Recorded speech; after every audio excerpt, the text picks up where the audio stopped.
I had the pleasure of being featured in the New York Times. I can now say I've been featured in the New York Times, Travel Noir, Shop Black, and Bloomberg Business for having the courage to move to the continent of Africa. And I want to tell you how I feel about that article. Welcome to the channel. My name is Ashley.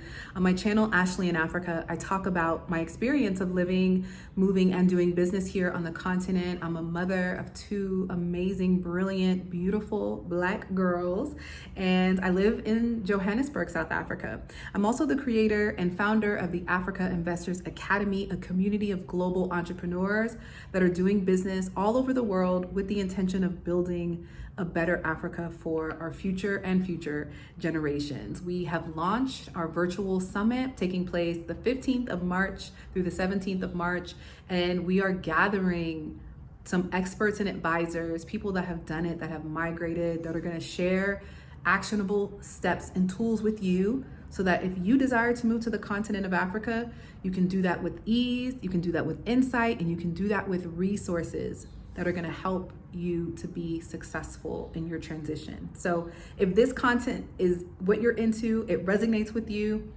like this video, subscribe to the channel, join us on this journey, and share the video with someone you think would also find value in it. All right, guys, so the title, let's first get into what do we call this? The headline, because America media is all about the headline. And the headline was "Tired of Racism, Black Americans Try Life at Africa." And for me, I changed the headline, as you can see. Tired of racism, Black Americans thrive in Africa. And I say thrive because the people that were featured are doing well. Now, granted, there were several people featured. There were a couple people that talked about that they didn't like it and they went back, and, I get it. Make the best decision for you and your family always. But I feel like the people that are doing this life are thriving. The people that were well prepared, that had a plan, A, B, C, D, and E, that also had the skills required to sustain themselves, are thriving, right? And so I didn't necessarily have a plan A, B, and C, but I have like this resilience about me and this fortitude about me that is invaluable, right? And I also feel like those that are thriving also have that, right? So I've aligned myself with people that have been on this continent for 5 years, 10 years, 20 years, 30 years, that I see the same energy, that they are committed to making it work, figuring it out, so that they can stay here and thrive on the continent of Africa. And so, I'm grateful to have been featured. For some reason, they talked about my company, but they didn't link it, although they asked for the hyperlinks. And you'll notice in the article, which I will link below, the folks that want to go read it, you will get access to read the article without the paywall if you check the link in the description. But they talked about how I created a business to help other diasporans transition easy. And I did, but they didn't link it. So it was interesting. And I contributed to the article for over a year, but somehow I also just ended up with like a paragraph, and it's fine. I get it. It's the New York Times. I'm grateful. But I also understand that what we're doing, what I've done, is in opposition to the structure of the country where I am from. A great country, I just don't want to live there. Okay, so those that financially prepared, I feel like they showed couples that had retired, people that were in couple or single. And so I present a very threatening dynamic in the fact that I'm young.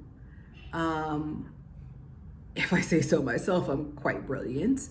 I think that I have, a beauty that is exterior and interior, right? And I'm also raising two Black children to essentially take the same steps that I've taken in loving themselves, trusting themselves, believing in themselves, living a choice-based life, not necessarily the life that you're told to in a system that thrives off of your labor.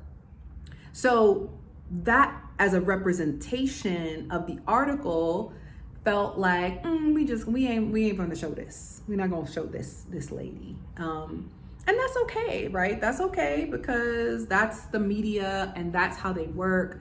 Thus, I am grateful for this community. I'm grateful for this channel. I'm grateful that I've been able to share my story to an audience that desires to find me and the lifestyle that I live, the peace that I found, the economic opportunities that I found and that I share with the world, as well as some of the challenges and the mistakes that I've made so that you also don't make the same mistakes. But the truth was I tired of racism? Absolutely. But I was also tired of abuse. I was tired of being gaslit.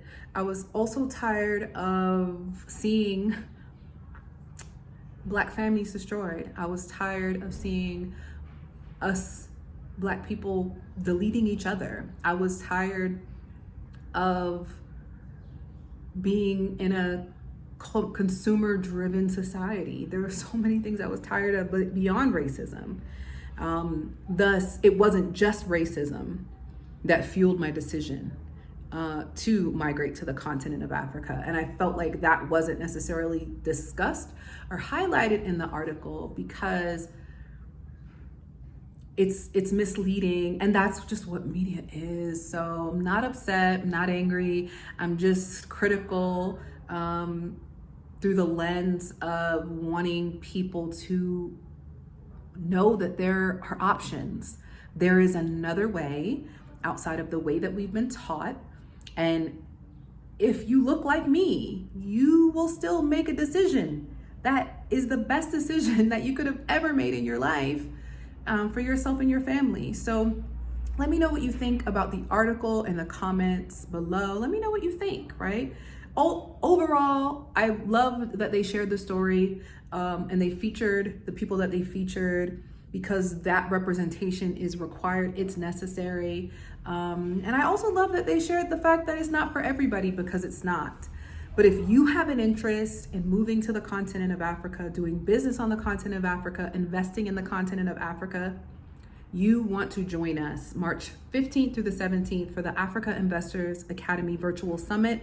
It's taking place online, and we've got experts from all over the continent coming from Ghana, Tanzania, Kenya, and South Africa to share their real life experiences, their real life triumphs, and their real life failures in sustaining a life here on the continent, and some of the things that you need to know so that you can turn your vision into action and have the confidence to make 2024 the year that you really take the leap you desire to live a more balanced, abundant, beautiful life fueled with opportunity as well as peace on the continent of Africa. So we would love to have you join us via the link in the description. I'm also going to pin it in the comments.